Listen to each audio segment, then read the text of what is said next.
Welcome to GameRomp Easy Mode, a chill, easygoing podcast about video games. I'm one of your hosts, Deanna. And I'm David. And I'm almost falling asleep. So, how are you doing? We're doing pretty good. We got a little dog here, so try to ignore any dog noises. He probably won't make too much noise. Okay. He's just here temporarily. Anyways, it's been interesting today, huh? Shall we dive into the most recent thing? Might as well, because by the time this goes out, it's not going to be recent anymore. No. We had just watched the Oblivion remaster reveal. Yeah. I almost said trailer, but it's definitely a reveal. Yeah, it is more than a trailer, because they had like interviews with the people there. I guess there was rumors or leaks or something, so they're like, fuck it, let's get out there. Mm-hmm. Or is that not true? I think there was, I don't know if it counts as leaks, or if people were just like predicting, like just guessing at what might happen. The biggest news is that like it released today. Yeah, the trailer's like, you can play it right now, which is really fun. Yeah, if you got a computer that can handle it. So I'm technically downloading it right as we're speaking now, and we'll see how bad that goes. Yeah, because I'm not expecting much. Yeah, we're gonna try. We'll see if our computers can handle it. I think we're basically at the minimum recommended requirements. No, not recommended, but the minimum requirements. Yeah. So we're probably gonna be running it like on low. We'll see. Some games you run on low and they look like absolute garbage. It's not even worth playing, like Monster Hunter. But maybe this will be okay. Maybe we'll get lucky. It's great because like we've never played Oblivion, so it's just like, well, here's a brand new Elder Scrolls game to play. Basically. And it looks really good. I mean, we won't see that, probably. Oh, but... well, yeah, true. If you're running it on, like, modern hardware or whatever, or a PS5 or Xbox, I'm sure it'll look good. Wait, is it coming to PS5? It must be, right? I don't remember. Because I know, like, technically Microsoft owns it now, but I think they would still want to put it on PS5. You know, it'd be kind of cool if they had, like, okay, so I'm downloading it now, but I didn't buy it. I have it on Game Pass, right? Yeah.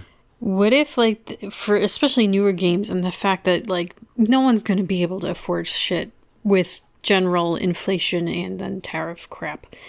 What if they just allowed more, like, cloud gaming to happen? Because at least we could have the internet. They tried doing that, like, years ago. We played Assassin's Creed Odyssey through the cloud. Yeah, the one with the streaming Cassandra. Game. Yeah. We got into I think it was like a beta test for Google. I forget what they called that. Stadia? Was that it? Something like that. Google had, it was like, it wasn't out yet. And it was just like a public, was it public? You had to sign up for it. And you were basically beta testing their streaming thing. Yeah. So we got to play Assassin's Creed Odyssey for free through that. And like, it wasn't perfect because it was streaming, but it was good enough that I enjoyed the game. Yeah, that's the only way I played it. And I got pretty damn far. Yeah, you played much more than I did. I got to one ending and I'm like, I'm good. Yeah, I think I finished the 3 main endings. I never did the DLC because, well, whatever, but... Yeah, because you got some kind of Atlantis ending or some shit. I did the family ending or whatever. Yeah, there was that ending, and then there was the ending for hunting down everybody on the list. Oh, yeah, the assassins or something. Yeah, and finding out who the last one was. And then, yeah, the final thing was getting to Atlantis or something. Anyway, it was fine. And that was years ago, so I'm assuming if they had cloud streaming now, it would be even better. I think NVIDIA has a version of that, but I don't know if you have to own the game or do you pay like subscription for certain games, but yeah, I mean, for certain games, especially for slower paced games, like if you're playing a strategy game or something, but then like, I guess you wouldn't really need to worry about processing power for... Then again, I think the like premium version of the Game Pass, that includes consoles, which I don't need because we don't have the consoles, but it did mention something about cloud, but I don't know if that's something else. Because there's like cloud storage, but then there's cloud gaming. So like I don't know which one it would be. So I don't know the details of that. I don't have Game Pass right now. So obviously Microsoft is they're focusing big time on Game Pass, and it makes sense because it's such a value. Like because even like it's like even after taxes, it's like just under $13 a month. Really? That was like $20. I think that's the Ultimate Edition. I got the regular just Game Pass. Oh. So there's 2 levels. Yeah, so I think the ultimate pass or whatever, that's the one that includes the like console games too, if you have the console. Oh. So we don't need that. So we got the cheaper version. Yeah, I'll have to sign up for it to play it too. I'll probably just wait and see how it runs on your computer and then decide if I want to play too. And like I went through the list and there's quite a few games like I could for shits and giggles try out Balatro since a whole bunch of people are talking about that still. Yeah. There's Blue Prince, which is also on there, so I might give that a shot. And I told you earlier about the like Shredder's Revenge. That would be kind of fun to play together. And there's like so much more. Yeah, I mean... I checked Tropico for shits and giggles, but they only had Tropico 6, and I don't think it includes the DLC, so... Tropico 6 is the one we don't own, right? No, we have 4, 5, and 6. I was looking to see if they had Tropico 3, but they don't. Is 6 the last one they made? Yeah, and there's like a shit ton of DLC for it. Weird. But yeah, so... Oblivion. We've never played it, so to us it's basically just... All new content. Yeah, which is exciting, because I mean, everyone loves Skyrim. We love Skyrim. And now we get a new Skyrim game, except, well, obviously Cyrodiil, but still. I feel like we might have played at least the intro or something, because, like, I remember, Patrick Stewart's voice and, you start in the jail, too, and all this silly stuff. Probably but seen so many YouTubers play through some of it.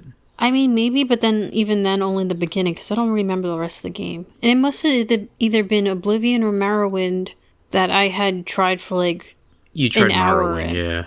Most, because there was, like, all the text and super detailed stuff. Yeah. And it looked like hell. It's old, yeah. And, yeah, the giant, like, super long-legged ticks or something that are mounts or whatever. Yeah. I wanted to say the, like, monster variety wasn't as... Because I was, like, so used to Skyrim and having, like, vaguely normal animals. And then I get to this game and, like, everything's just a weird-ass monster. I'm like, what the hell is this? Yeah, there's definitely more monsters in this than you would see in Skyrim. Because in Skyrim, they didn't even have the little goblin dudes.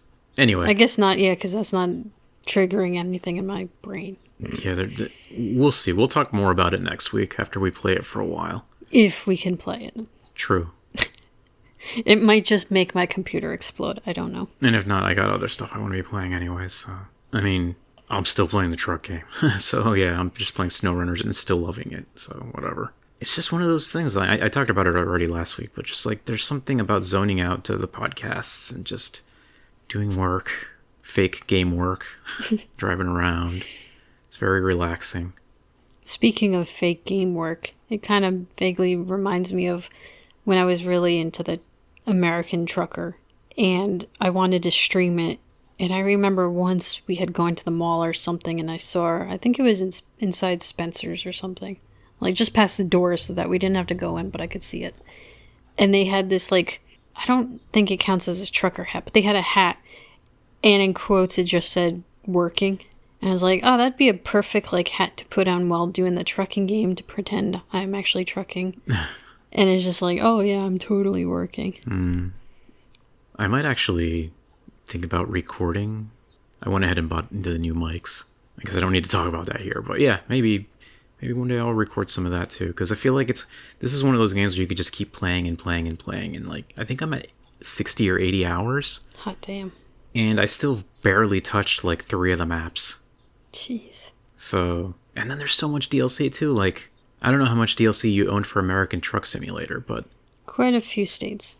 I think there's I've probably already talked about this last week, but yeah, there's probably just a bunch more that I could get if I wanted to. And it's one of those things where I'm just going to have to internally debate with myself, like, do I want to buy more of this? Because I'm still enjoying it, so I guess we'll see. I mean, if you manage to exhaust what you already have access to and still want to play more, then it makes sense to buy it then, right? Yeah, and I got to figure out some mods too, because there's definitely been some weird issues that the base game doesn't handle correctly. Like the barriers. Yeah, there's a thing like in the Alaska map, there's one of the main contracts is like you're helping an oil company like set up the pipeline or something. Boo. And parts of the pipeline are like under construction or broken, so you have to help deliver stuff so that they can repair it. And it's like, okay, great, we repaired it. Now the pipeline's not laying on the street and you can actually drive through here. But then they put like these barricades, like, just standard little wooden barricades with the white and orange paint. Nothing massive. You can drive through them. Yeah, it's just like plywood, right? But like it's always there. So if you ever you can drive through it once, but if you like load into a different map or restart the game, they just get placed back up again. And it's like, I thought the whole point of this was I fixed it so I can drive through it, and now you guys are just blocking it with this shit. Why? It's so weird. Oh, and explain to the listening audience what happened when you tried to drive through them. I don't even know how it just glitched, I guess. Like I drove through it. Most of the time you just drive through it and you like knock them out of the way because they're so flimsy, and you're driving trucks. Like they should be pushed out of the way like nothing. But for some reason it like, I don't know, it must have clipped into the ground incorrectly or something, and it just caused my truck to like slam to a perfect stop and damaged the engine. Yeah, I saw the engine light come on, and I'm like what the heck just happened? Why is this happening? This is why this shit shouldn't be here. So, I mean, yeah, like SnowRunners, it definitely has some issues, but maybe there's a mod for that can remove those barriers, because like it just doesn't make sense that that's there. There was nothing underneath the pipe that warranted those. Like there are some times you'll do a mission where it's like, oh, there's been a landslide and we need some supplies to like help clear it up. And then you deliver everything and they clear up most of the landslide, but there'll still be some rocks around. So they'll put some like warning things around so you can, it's like, yeah, it's cleared up, but there's still some rocks. So be careful. But in this case, there was like nothing in the street. So the only obstacle was the man-placed barricades. It's like, I don't know, it was pretty annoying. Now, when you play, is there like a map that you see or a GPS that shows like, oh, you can or cannot continue on this road? For some things, like for the pipelines, you could tell like, oh, this section has the pipe down.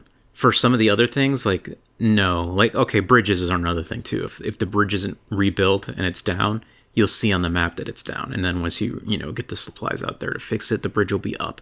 And yeah, then like they don't put any barriers in front of the bridge. Once it's up, and it's like free to drive through. But for some reason, this pipeline just has that thing. Maybe they forgot to program the barriers out or something, because like I know in American and Euro Truck Simulator there will be roads that you can like look down but you can't travel there. It's like there's a barrier. And in the vanilla game it will have like these, it doesn't have like a physical barrier, it's like a hologram or something. Yeah, it's just these giant X's and it says okay, you can't go this far. And if you try, it just, even though it shows that the road continues, your truck will just slam down. But there are mods that like get rid of those hologram X's so that it's unobstructed. But on your map, it'll still show that you obviously can't go down there. Yeah, which I've done accidentally, and like sometimes two roads will be so close together that I kind of mix them up on the map. And I'm like, oh, I can go down this road, except not really. And then suddenly my truck just stops short. Yeah. This has something similar for the edge of the map, because like, okay, each map in Euro and American Truck Simulator, you have like a big open world sort of, but like the roads themselves are the barriers. Like you can't really go off-road too much. Yeah. Whereas in SnowRunners, off-road is kind of the entire point. Yeah. Most of the time, like there's a lot of roads and a lot of dirt roads, but sometimes you could just go off-road if there's, if there's not a forest in the way or just water that's too deep, you can just go almost anywhere if your truck can handle it. Then yeah, it's like a big square map or rectangle map depending on which area you're playing. And around the edges of the map, yeah, they'll have those little like, it's like a hologram. Kind of looks like a do not enter sign, those red signs with the little white bars, except it's like an X instead of the little white bar. And those just flash around the edge, so like you're reaching the edge of the playable map. But as far as like when you're driving around the roads and stuff in normal gameplay, yeah, there's no weird barriers like that. It's just like what you can expect to go through. Like, is this too forested? Is this cliff too high? And sometimes you can just kind of force it if you try hard enough, depending on your trucks. Because that's the other thing. Like in Truck Simulator, you have like, I guess there are different types of trucks, but like they're all road trucks, right? And they're highway trucks. Yeah, I mean, you're generally most of the time you're going to have something. You're going to have a trailer attached to the truck itself. Yeah, whereas in this, it's like there's so many different vehicles you could be driving. There's there are highway trucks like that as well. They're not great for off-road, but there are a few of them that you could play. And then there's more off-road style trucks and super heavy-duty, like Caterpillar style trucks. You know, those big, like, yellow dump trucks. Yeah. And then, like, more off-road trucks, and then little trucks, too, like the Hummer. A Hummer, I think it's called the V3 or something. Basically the Hummer that you see people driving around in real life. And then, like, old trucks, like old pickup trucks, and like a Ford F-150, or I think a Jeep Wrangler is one of the cars you can get later on. And do they actually call them that? Like, do they have the license? Yeah, they do. They do. Which is funny, because, like, for the cat trucks, I guess part of the licensing agreement is that they always have to be yellow. So you're not allowed to change the color of those. I mean, that's fair. Have there been those cat vehicles that aren't yellow? I don't know. I mean, I don't know, but, like, a lot of the other trucks you can change the color of. Like, there's some military vehicles, too. Like, in Russia, you find some Russian military vehicles. And in America, you find, like, this, I think they call it the Ankh. And it's just, like, this military truck. So it's going to be, like, green or brown or something, right? Yeah, that's what it starts off as. That's its default color. But you could still take that to the garage and paint it whatever you want. I mean, I guess, but that just seems gross to me. Like, okay, maybe not gross, but just silly. Yeah. Like, I would like the idea of having the cat vehicles and, like, it's the yellow or something. Or even, like, when we used to play the open TDD or whatever. Whenever you unlock buses or use buses, I would always make them yellow. It's like, it has to be yellow. It's a school bus. What else is it going to be? But yeah, so that's been fun. I'm still playing it, and I probably will still play it for a while, because, I don't know. It's my current podcast game, and I got some podcasts that I want to clear out. But you've been playing, what, a lot of Tropico, I guess? Yeah, so since last time, I did manage to fix my mouse. And I fixed it in a way that didn't require me to throw away this mostly working mouse just to buy another cheap piece of crap from Amazon. So instead, what I did was I finally found a program, because there's like a lot of different mouse programs. Apparently, Microsoft also has like a mouse and keyboard program that you can install, but it only works with their products. So clearly my plug-and-play piece of crap didn't register. So I was like, okay, fine, uninstall that. That's clearly not needed for me. There was a couple of other third-party software stuff, and I just couldn't figure them out. And I think it was actually not doing what I needed it to do. It would, like, work with mice and do some other programming shit. I don't know. So there's this one, I already forgot the name of it, as, like, Auto Hotkey or something. Something like that, I think. And you install it, and how it works is it has its own syntax language, but it's basically, I'm programming my mouse to work in the way that I need it to work. So once I figured out the language that it uses, because it's like most programming languages, even like you or someone that doesn't understand programming language, you could be like, okay, if I'm playing Tropical 4, make this mouse button become this mouse button instead, right? So it's very easy when you put it in pseudocode. Yeah. The only hard part is that, like, C+ or C# or whatever fucking coding language, they all have their own syntax to figuring out how to say, if playing this, then do this. But thankfully, I don't need the mouse to do much. I literally just need to say, like, when I'm pressing this other key, so for me, it's like one of the side buttons that would do a forward or back in, like, the browser. Yeah. I need the key that does the forward to instead act like the middle click button. And it's like 2 lines of code. Okay. And then I have it set up so, that code to change the button only activates if I'm actively playing Tropical 4. So if I'm not playing Tropical 4, that code doesn't run. But is this, like, thing running in the background the whole time your computer's on? Yeah, but it's, like, literally, I think I wrote it in, like, Notepad. And then it just gets saved as a different file. Okay. And that's it. It's just 2 lines of code. So even if it is, technically running, it is not doing anything.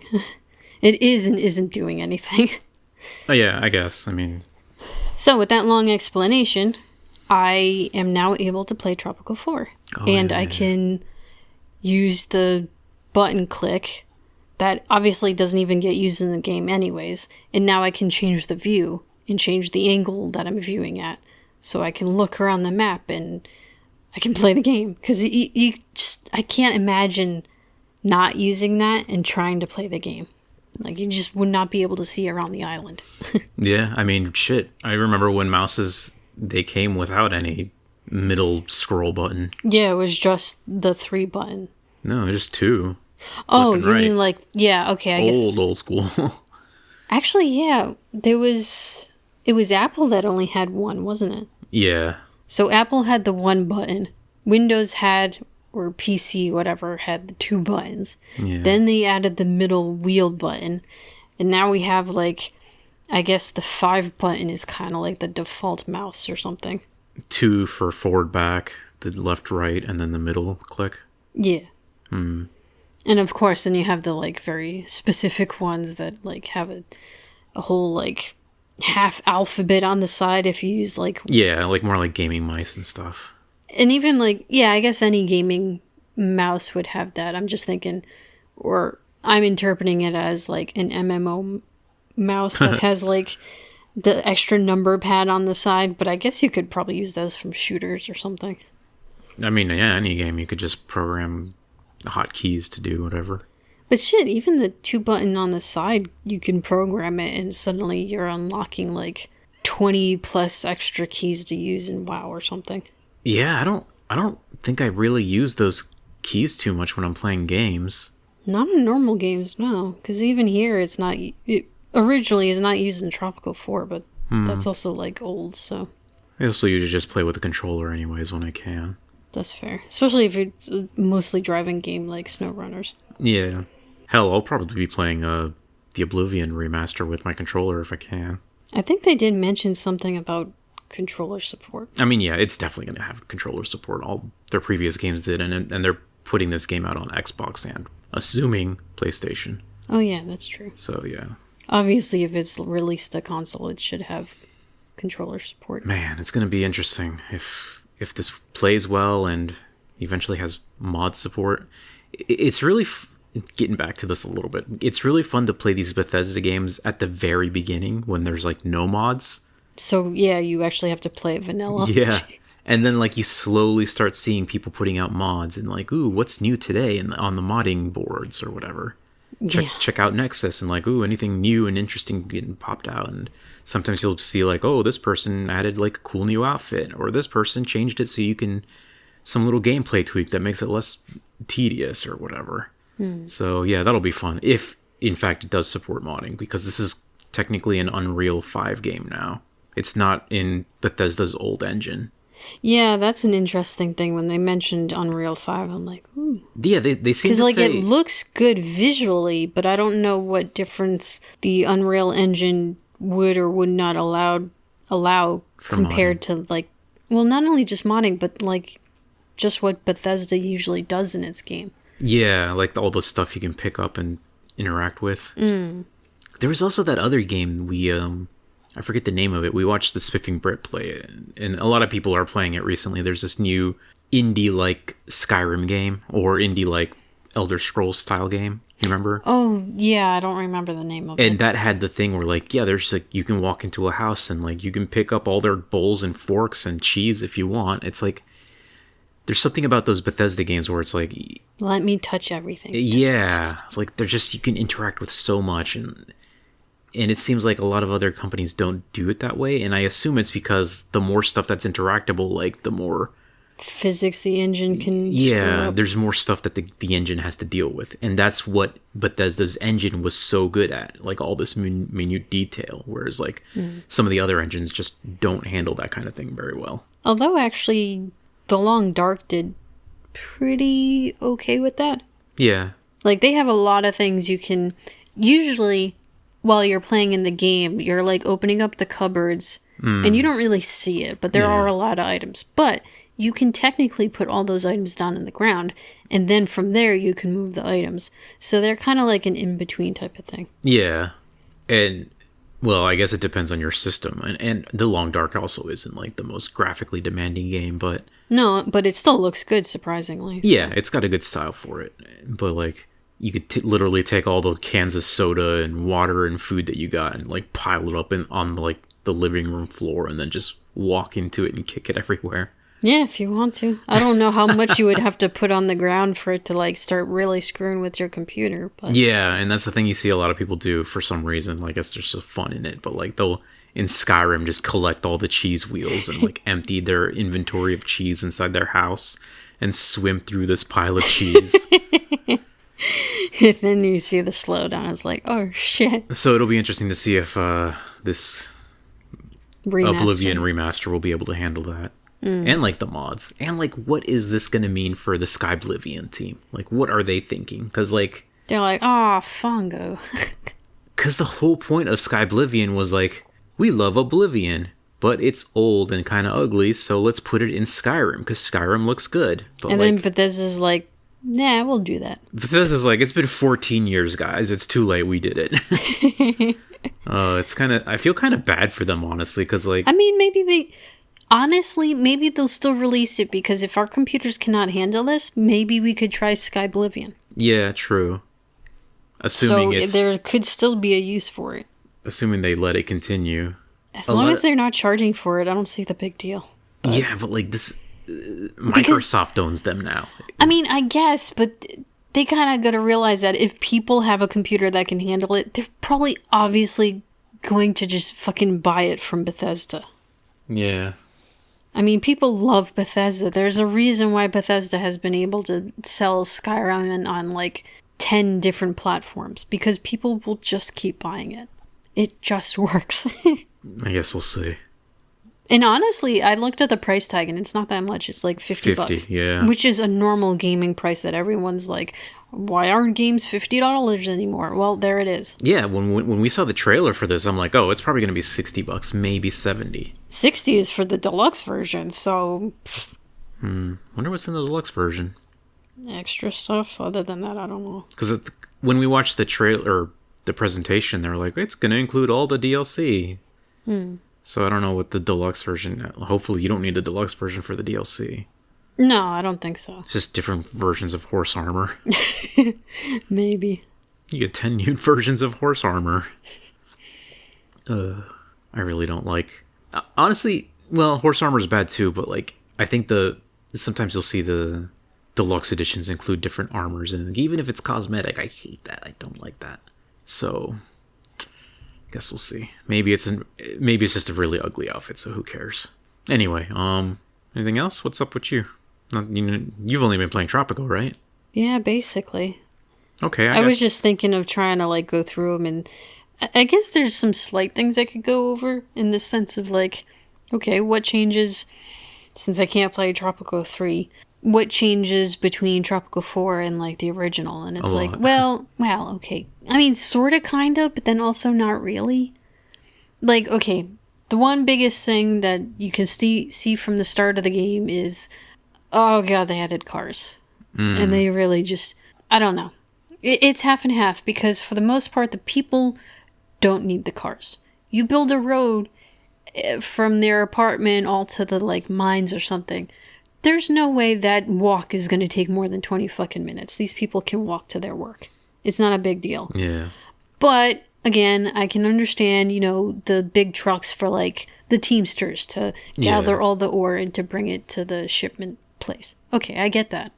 But, yes, you'll see someone come out of their apartment, walk into the garage, grab a car, and then go down the street and get dropped off, and then the car goes back or whatever. It's like, that was... absolutely unneeded. And there's no transit in this, right? No. The only transit is fucking cars. Or if they decide to walk, because it is close enough. And I'm like trying to build apartments somewhat close to each other, but then like, okay, I have a mine over here, so I'll build an apartment and hopefully the miners will just live in there. Or if it's really far enough, then, you got the apartment and a marketplace so that they have easier access to food and stuff. But sometimes they'll just be really fucking adamant to just grab a car. And I'm like, oh man, I hate you guys. Yeah, that's weird too, because like, this takes place like, what, in the 60s? No, it starts in like 1950. So yeah, okay, old timies. And I know for a fact when I was like when my family lived in Costa Rica back in like the early 80s, even mid 80s, like a lot of people didn't have cars. A lot of people just relied on, well, the urbanism of, dense cities back there, but also just like buses. So you would think that there would be like, I don't know, a transportation system. You could, like a building, you could be like, okay, this has like one autobus and like the bus will go around and people can take that and like most of them still walk. Yeah. But it's weird to treat Tropico as if it was like a U.S. suburb. Like you're not building U.S. suburbs. But yeah, like, it's just kind of weird. And like, I don't want this, but whatever. It will be interesting to see, though, when I get through enough of the career path, if you will, where enough of the scenarios in Tropico 4, and then I'm like, okay, I get the general gist of it. I kind of doing the same thing over and over again. Now I can move on to Tropico 5 and see what that brings with it. I don't know if public transit appears in Tropico 5 or I have to wait until Tropico 6 to get it or not. I'm assuming Tropico 6 has it. Why are you assuming that? Because it's the latest one and maybe they just had enough development ability to add it in there. Because I can't imagine doing that and not having public transit. I don't know. And we own Tropico 6 on Steam, right? Yes, we got 4, 5, 6. Maybe I'll play 6 one day, just out of curiosity. I really like Tropico 1, but yeah, I remember bouncing off of 3 and 4 pretty hard. The other thing was, like, there are more additional buildings, but it's not like a huge jump, or at least it doesn't feel like a huge jump from Tropical 1. And they still have the, like, gender disparity. Really? Oh, yeah. Only men can be police officers. Only women can be high school teachers or elementary school teachers. There's still that hard divide. And it's can be a real pain in the ass because, okay, I'm only on like the second scenario and there's probably like 12, I think, or give or take for the non-DLC expansion or whatever. And on this island, there was like maybe 2, I think it started with 1 or 2 guys that had like a college education. So when I built the clinic and they wanted, healthcare, try to get healthcare to be like 50 out of 100 or something, I had to actually import an immigrant, if you will, for like a $2,700 fee to get a second doctor on my island. But the thing that really sucks is that if it wasn't the gender discrepancy or whatever, I had like 3 or 4 women that had a college education, but oh God forbid they're a fucking doctor. Ugh. And it was like, oh my God, why? I don't want to waste $2,700 to bring in an immigrant from who knows where. I mean, they can come from the U.S. It doesn't matter. But I don't want to spend the fee when I have like 3 college-educated women right there. But no, it has to be a man. Also, it is kind of also funny that, like, if you will, the skin color of the people will change depending on the job that they have too. Oh. Because it's like, the cops are like pasty white men, but if they go to be a doctor, they suddenly turn into black men for some reason, or like really tanned men. And it's just the picture, but it's just funny to think about. It'll be interesting to see if Tropico 5 fixes that, because I could have sworn one of the ones I played finally got around to fixing that issue. Yeah. I mean, there's some edict things, like one of the edicts when you finally have, and that's another thing, there's a lot of edicts that you can do, like, okay, the easy starting one is, for me, is always like Social Security. It's like $500 to enact it, and then it's like only a couple of bucks a month, depending on how many elderly people you have on the island. And I think that actually includes students once you start getting high school and college. You can do that from the get-go. So I always do, because I don't want to see the poor old people just living in shacks. It's kind of rude. Yeah. But in order to get some of the other edicts, like educational edicts or teaching the police to not be complete assholes and stuff, you now need to have a ministry, and you have to like hire someone to be the Minister of Defense or the Minister of Education or whatnot. Yeah. And then once you get that minister in for that particular thing, like the defense, then you can enact the edicts that are in the defense thing. Okay, makes sense, yeah. So once you get a Minister of Education, you can start doing the literacy program, which I always want to put in. And there's also like the same-sex marriage thing, which they didn't have in the original Tropico. So now you can let people just marry whoever they want, which, I mean, a good thing is just like to have the freedom to have that, but also it just means that like more people will start living with each other instead of just like one person taking up this whole like apartment building. So it kind of helps with fitting more people inside the tenements or apartment buildings. Yeah, fair enough.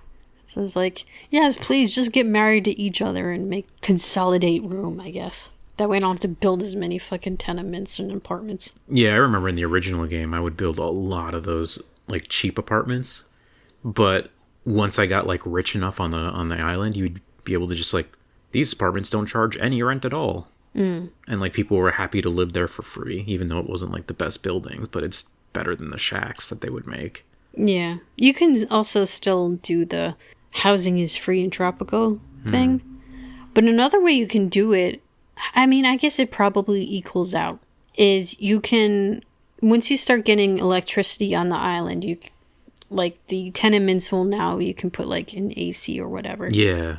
Which raises the like living conditions by like 20 points. It's pretty sweet. That was in the original, I think, too. Probably. And then if you just raise you can actually charge higher, because I think the tenements start at like, say, $1 a month or whatever the conversion rate is or what have you. Yeah. You can raise it to 2 and still get enough money to like make it so that the tenement at least evens out. Yeah. So you're not like losing money on the tenements. You just need to raise their pay a little bit and it just evens out. I don't know if that would, I'm not good at math, but now I'm curious, like, would there be any difference between raising their pay a little bit so that you charge them enough so that the tenements start just going even? Or is it cheaper to actually just give housing away for free? I don't know. I remember that was a balance, like in the first game. Like once you've like filled up the entire island and your economy is just like so strong, yeah, you could start paying people lots of money. And I remember it would get to the point where like even the uneducated people were making like more than a high school wage. And I think because it started in the original was like 5, 10, and then 20 for college educated. Yeah, I think it's basically the same thing in this one. And yeah, it was fun to just be like, everyone's doing better and, you know, winning the elections and stuff. Then again, I'd always play like on a normal difficulty. You know, if you played on super hard stuff, you'd get voted out a lot. The other question too is like, oh, you can have one of the things that can like play into people's happiness on the island is like, oh, what is their pay compared to like the rest of the Caribbean? Yeah. But like, as long as you would be making enough stuff on your island, what difference does it make whether their pay is equal or lesser or higher than the rest of the Caribbean? Just, I guess they're happy to have more purchasing power. And that's like the way the game illustrates that. Like, if you live in this country, your money has more purchasing power, so you can like live more comfortable, luxurious lives. I mean, I guess, but like their food is already free from the get-go. You can make their housing free if you want eventually. Healthcare is already free from the get-go. Their purchasing power is already more than ours, so like what are they complaining about? I mean, yeah, but like they're also making minuscule wages. Like they were making like $5 a day. But like, oh, now we're making like $12 a day. And like, okay, granted, food maybe, if depending on the island or your policies, maybe food and rent don't cost anything. But like they still want to import like Britney Spears CDs and blue jeans from America. So I mean, I guess it's like that's not a thing that they show us importing, but yeah, because it's always like, I mean, if we bring this to real life, they're always like, oh, in this country wherever they make the equivalent of $10 per day. I'm like, okay, yeah, that sounds pretty shitty if you're living here in America. You can't survive if you're only making $10 a day. But what is like the actual equivalent to whatever they're doing? Can they live a normal life and only make $10 a day? Then that seems perfectly fine for where they live, right? Well, I mean, again, this is like when you're looking at it as just like the scale of your own nation. But then when you look at like the world, and granted, this is like what, the 50s or 60s in like the Caribbean, but like even for today, like when there was those tariffs on that diamond producing country, And like Trump's is like, oh, you guys aren't buying enough American stuff. Like, well, yeah, what are they gonna do? Import like Walkmans and I don't know what the hell we make in this country anymore. But like, not much apparently. there are some countries when even Steam would do this, or in certain countries, Steam would charge less for certain games than they do like elsewhere. But then people from other countries would like take advantage of that, right? People go to beat whatever. But that's the thing. Like that's the thing where like the purchasing power of your money and what you can enjoy. Like in this country, we can pretty much import almost anything we want from other countries, and it's used to relatively not a big deal for us. But like if somebody is in a country that has a much weaker dollar or whatever, then it gets a little more expensive to import stuff. Like even like I get it, but if you're also living in a place that just like not everyone is consumed with consumerism, maybe it's not a big deal. I mean, okay, I guess like this is obviously far bigger scope than the game actually dives into, but yeah, I mean, we don't know like what the tropical people are even allowed to import. Are they allowed to import the blue jeans? That big old cliche of like America exporting blue jeans everywhere. Well, I mean, at least in the game, I don't see anything forbidding imports of blue jeans, so I'm assuming they can have it. Yeah, or like, you know, rock and roll or American movies. Like that was a big thing. We became a culture of exporting culture. Yeah, that's true. So can they afford to buy Terminator 2 on VHS or whatever? But well, considering I'm still in only like 1957, I'm assuming that doesn't exist yet. Beatles CDs, I don't know. I don't know when the Beatles was. I'm sorry. Anyway, yeah. So I guess I'll say my last thing if you want to wrap this up. I'm pretty good. Since I've mostly been playing SnowRunners, I will slightly spin off into something tangentially related to video games. So I had asked you earlier, has there ever been a time when you played a game of a series and like, oh, this is cool, I want to know more about this, and then like went out and watched the movies or the show or read the book or whatever? And I think you had like no answer for that, right? Off the top of my head, no, because anything that was a franchise video game, I had gotten because I already knew of the franchise. Yeah. Like playing Pokemon. I knew about the Pokemon anime, I think.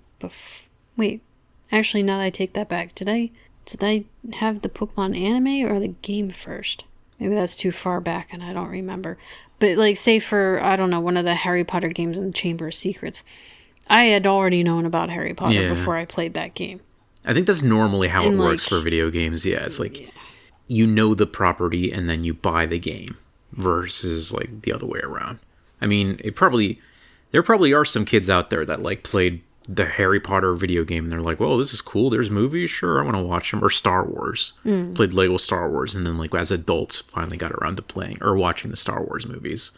It's probably rare. But that did happen for me for one series. So when I was a kid, well, I guess I wasn't a kid. When I had the PS2, I ended up playing Robotech. And Robotech is basically... Sounds like a mecha game to me. Robotech has its own crazy history too. But the long and short of it is, it was the localized version of Macross. Super Dimensional Fortress Macross. It's a Japanese anime about this like alien spaceship that fell on Earth.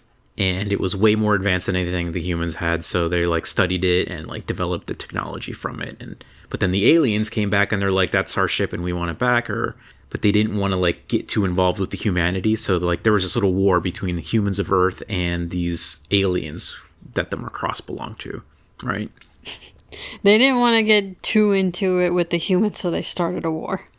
There's a reason for that, though. Without getting too spoilery for Macross. Am I saying that right? Macross.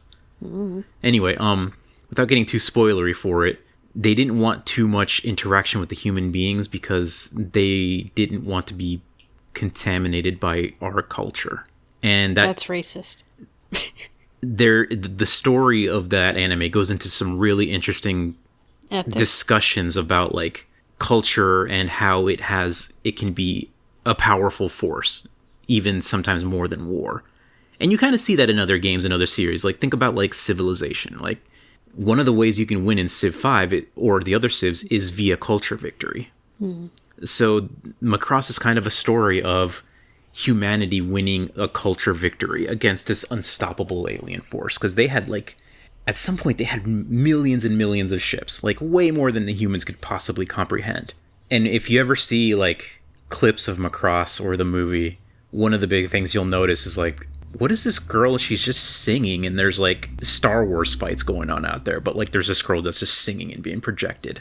And like the story, without getting too spoilery, a lot of these aliens were seeing the singing and like what humans have done, and like they don't live segregated lives of like the males living on their own thing and the females living on their own thing, and like in how far in the future is this? Because like that happens literally now. Technically Macross is in the past. Oh, that's really fucked up then. It's an old series. Because we've literally gone past buildings that are like, this is the male entrance, this is the female entrance, and like this some cultures still push that shit. This series I think was made in like the 60s. Oof. So they were like, in the far future year of 2012 or something. Oh, no. So yeah, but like, it's really good. Like, it has a lot of that fish out of water storytelling that I love, where it's like, the aliens, they basically look like humans, except they're gigantic. Like, okay, I don't know if you know the mecha, the famous mecha of Macross is basically this fighter jet thing that can like transform into like a humanoid mech. And it has like a middle form where it's like half plane, half humanoid. That just sounds like a different version of Gundams or something. Do you know Starfire from Transformers, the robot that can turn into like a fighter jet? No. God, there's an interesting story about that too, because like... How long is this like anime? Because I could just probably watch the anime. If you want, we could watch the movie. Okay. The movie's only like 2 hours long, and it's basically like a condensed version of the 50+ episode anime. Sure, whatever. But yeah, it's like, what happens to these people when they see the culture that humanity has, and that we're not just about war, even though we have a lot of war too, and they even say that, like, you guys aren't that much better than us, you guys kill each other all the time too. Anyway, but it's really good. I really loved it. I loved watching the anime. But going back to the game, on the PS2 there was the game Macross, right? Oh no, it was called Robotech. Oh my god, that's a whole other issue. Robotech is not just Macross. You know what, I'm just gonna say it. Back when they brought this show over, it was not long enough for the English networks. They're like, this anime is only like 50 something episodes, but we need like 80. Oh, God forbid. So they're like, okay, how about we combine it with a different anime? So once the story of Macross ended, they just like tacked on this other anime at the end. Oh my god. And they're like, okay, now it's like 20 years later, and now this story's happening. And it's like, these two animes have nothing to do with each other. It's kind of a mess, yeah. So Robotech is kind of a mess, but like, if you just watch like the Macross part of it, it's still, it's still decent. They changed some names so they're not too Japanesey, like... Oh, God forbid again. Yeah, like, Oh no, the onigiri have to be like jelly donuts again. It's just names that they changed, and like one of the German dudes' last names, like his name is like Fokker, and that's like apparently that based off some German dude who like invented a certain biplane or something, right? So he has a historical context, but like they're like, well, it sounds too close to Fokker, so we're gonna change his name to like something else. It's still similar, but anyway, that's neither here or there. The Robotech game on PS2 was really cool, right? And like, I remember when I played that, I didn't know anything about Robotech. I just saw, oh, cool, this is like a robot game where you can be an airplane. So maybe it's like Ace Combat. And it's not like Ace Combat. Ace Combat is a million times better than this Robotech game. But still, Robotech was really fun. And like, it's funny because going back and watching through some of the gameplay, they use the characters from the anime, but they tell their own story too. So you're not like strictly following the anime story. And it's just really cool to be able to like drive or fly around these. I think in Macross they're called Valkyries. It's the airplane that turns into the mech or whatever, right? Okay. I don't remember what they call it in Robotech. I think it's like the VTech Cruiser or something. I don't know. It's very toygetic where like this thing could be sold for... They wanted to sell it as toys. That's also a whole other fucking story. Because apparently Bandai had like the rights to the Transformer guy that turns into a jet. And they're like, you can't sell that here, even though your thing is a a different jet that turns into a robot. It's too close to the toys, right? Just multiple little fiascos. Yeah, it's like back then, like part of the thing of making these cartoons was like, we're gonna sell toys. And this company, like they licensed Macross to sell as Robotech here, and they couldn't get the rights to the toy, so there was like this whole issue with like them versus Hasbro, because Hasbro owned Transformers, and it's like it's interesting, but it must have sucked for the kids who wanted to buy these toys because they're really freaking cool. Like, could you buy them now for super cheap if you wanted to like have nostalgia? There's probably versions you can get now that are like almost like Gunpla, where they're higher fidelity and actually look good. But like back in the day, if you wanted one of these things, I think the plane that they sold didn't even transform.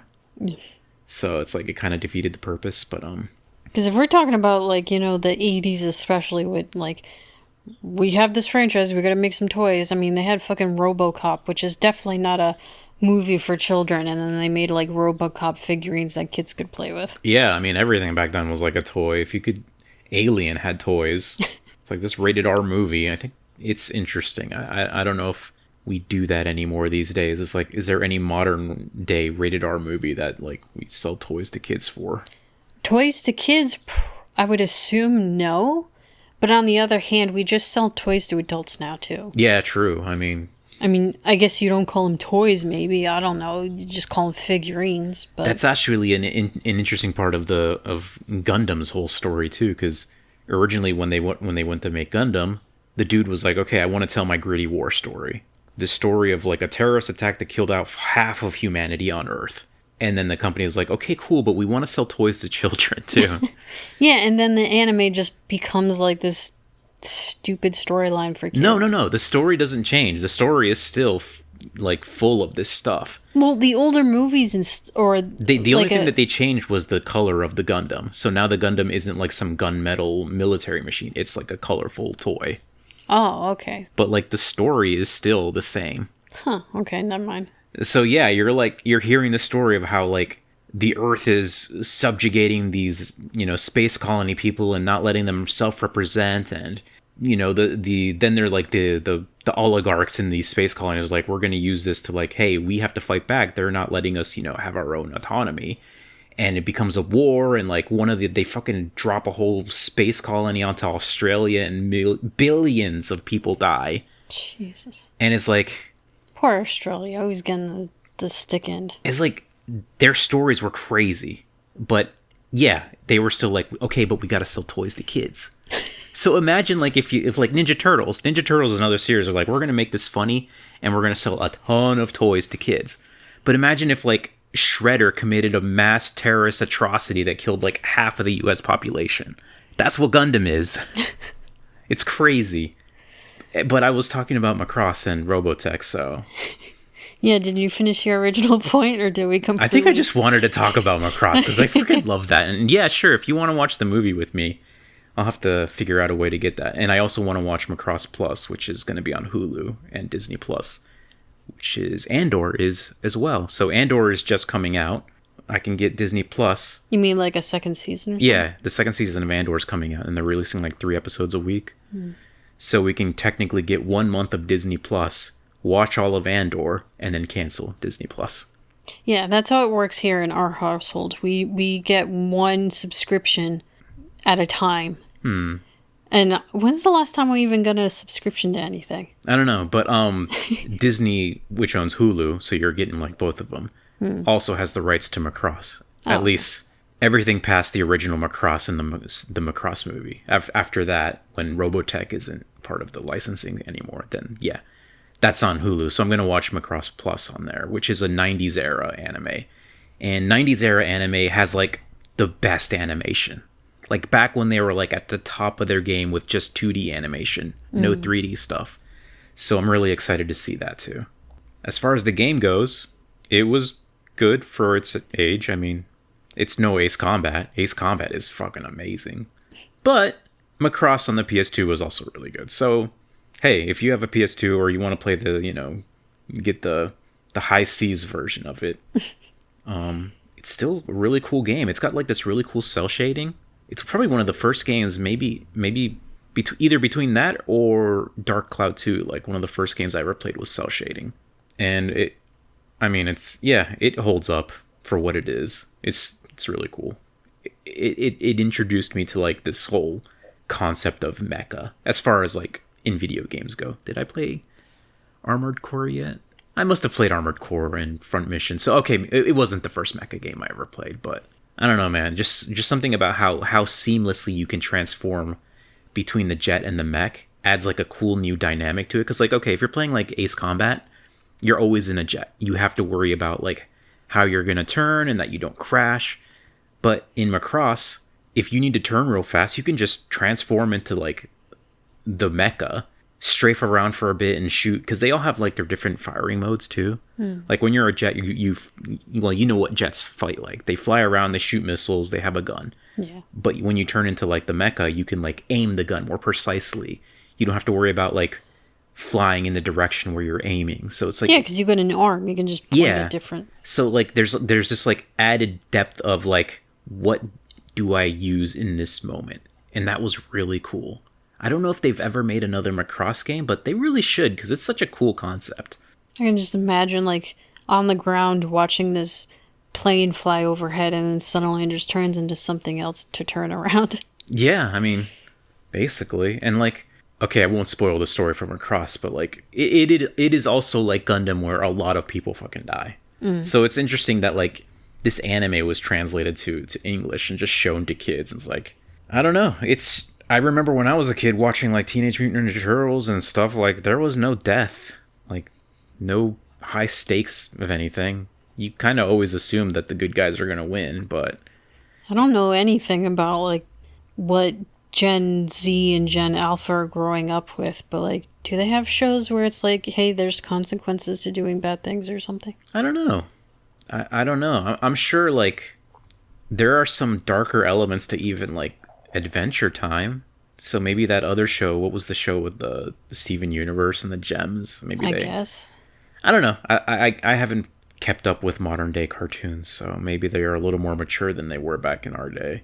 Back in our day, cartoons weren't strictly about like telling great stories. It was also just like make sure they're cool so kids want to buy the toys. But it was interesting that in Japan, they're like, they still had to work with that, but they would still try to tell really cool stories that even adults could like. And that's one of the things that's interesting about Gundam, because like Gundam still had that thing where like we want to sell toys, but the stories ended up being so popular with like older folk and even like housewives, because there's a lot of like basically novella type of stuff happening in Gundam. Like you'll see that meme of like, wow, cool robot. And then like, it's like, you know, the horrors of war and all these interpersonal relationships and PTSD and all this stuff, right? The characters. They thought, wow, cool robot would be enough to sell a bunch of toys to kids. And obviously it did. But the biggest thing was when they decided we're going to let this other company license the models so that people can like build models, which is more targeted toward adults. Yeah. And they made a lot more money off of that than selling it to kids. Well, yeah, because kids don't have their own money, but you know who does? Adults. Yeah, so... Usually. It's funny how that works out. Just like the idea of cartoons that like adults and kids could both watch. And kids could watch it again as adults and be like, wow, I didn't understand this, but like this is... You know, it's funny you say that too, because now I'm just thinking about like, oh, what cartoons did I grow up with? And like, I don't think I watched any of these. Most of my stuff was just kid stuff that I feel that I remember back then. And maybe there was like some gross humor and stuff, but I forgot what exactly it was, but we watched something about like the team. Oh God, I don't remember what we were watching. Maybe it was a YouTube video essay or something, but it was about one of the episodes of Rocko's Modern Life. Yeah. Now, Rocko's Modern Life as a kid was like gross humor, ha ha ha.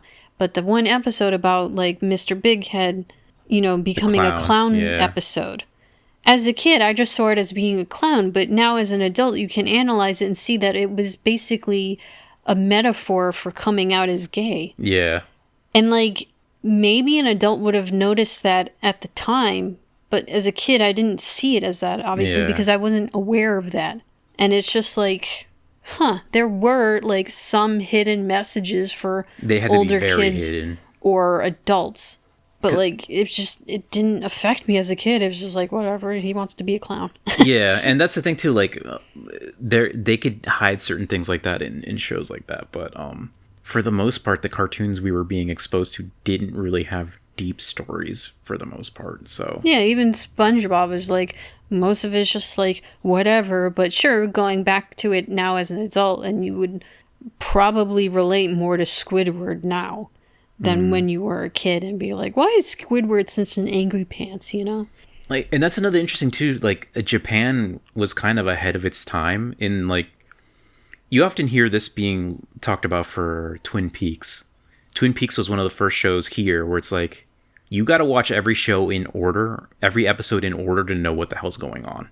Yeah, they had, because most of the time that wasn't a thing. Yeah, they wanted you to be able to drop in and out because, like, you might miss an episode or two, right? Yeah, because, you know, streaming didn't exist back then. But even, like, in Japan, when they were making these shows like Gundam or Battleship Yamato, like these old animes from, like, the 60s, they wanted a continuous story, and you have to watch, like, all the episodes. So, like, they were way ahead of the game, because that's kind of like what it is now for streaming. Like, when we watch Andor or The Last of Us or any of these shows, or, like, Breaking Bad, you can't just drop in and out.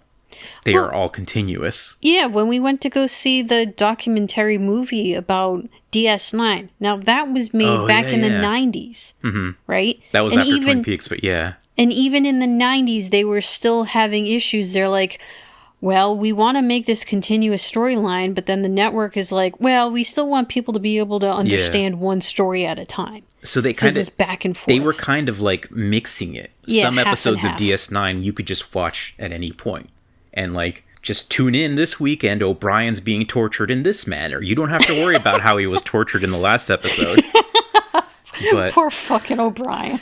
but like, for Twin Peaks or for like Gundam or these old shows, like, yeah, you had to watch every episode. So it's like they were being very, I don't know if you want to say progressive or whatever. No, that's not the right word, but like. So do you think Twin Peaks took off maybe, I don't know if you would say better or at least the same, because the Japanese were already kind of aware of the serialization of a series? I don't know. Maybe they were used to it. Yeah. Whereas, like, over here, it was still, like, a brand new concept into the fucking 90s. So they're kind of like, eh. Because, like, I didn't hear about Twin Peaks and any of that shit until I was with you when you brought it up. Yeah, and even for me, like, I didn't watch Twin Peaks until, I don't know, within the last 10 years. I mean, the oldest show I can think of that I guess you could say was, like, a hybrid of the two was, like, the old school Roseanne. You could pop in for whatever episode, but if you stayed long enough, then you would see the progression of, like, this longer storyline in the background. Yeah. But it wasn't the focus, so if you just missed a couple of episodes, it's like, whatever. So that is an interesting thing about Robotech, or Macross, that even way back then, and I don't know when Robotech was brought here, I think it might have been, like, in the early 80s. I should have looked that up, but they took a chance, and they were like, okay, we're going to bring this out for kids to watch. But it wasn't like a lot of the other kids' cartoons where, you could just tune in any day.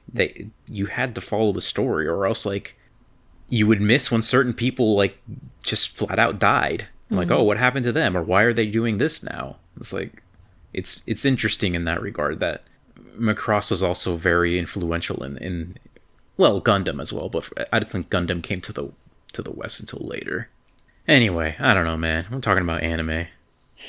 Because otherwise, I'm just going to talk about trucks again for another freaking 5 hours. And I could, but I won't. Anyway, yeah, there's an episode for you. Good enough, I guess. That's the motto here. Good enough. TM. We try. Did you hear about Fall River's city motto of we try? Or will try? No, you'll have to bring that up later.